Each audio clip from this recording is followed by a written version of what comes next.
Global super লিগে খেলতে গায়ানার স্কোয়াডে যোগ দিয়েছেন তানজিম হাসান সাকিব। তাকে ফুল দিয়ে বরণ করে নিল দলটি। বিশ্বের বিভিন্ন দেশের ফ্র্যাঞ্চাইজি ক্রিকেট টুর্নামেন্টের চ্যাম্পিয়ন দলগুলোকে নিয়ে মাঠে গড়াতে যাচ্ছে গ্লোবাল সুপার লিগ জিএসএল টি-20 ক্রিকেট লিগ।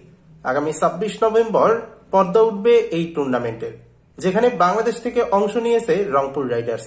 এছাড়া স্বাগতিক ওয়েস্ট ইন্ডিজের ক্যারিবিয়ান প্রিমিয়ার লিগ সিপিএল এর দল গায়ানা অ্যামাজন ওয়ারিয়র্স, ইংল্যান্ডের Hampshire Hawks, Pakistan super league PSL এর দল লাহোর কালান্দার্স এবং অস্ট্রেলিয়ার ঘরোয়া ক্রিকেটে নিয়মিত খেলা ভিক্টোরিয়ান ক্রিকেট দল।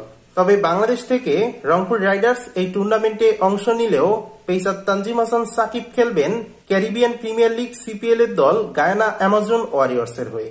মূলত টাইগার এই পেসারকে শুধুমাত্র গ্লোবাল সুপার লিগ জিএসএল এর জন্যই দলে নিয়েছে গায়ানা। আর এই টুর্নামেন্টে খেলতে গতকাল গায়ানা দলের সঙ্গে যোগ দিয়েছেন পেসার তানজিম হাসান সাকিব।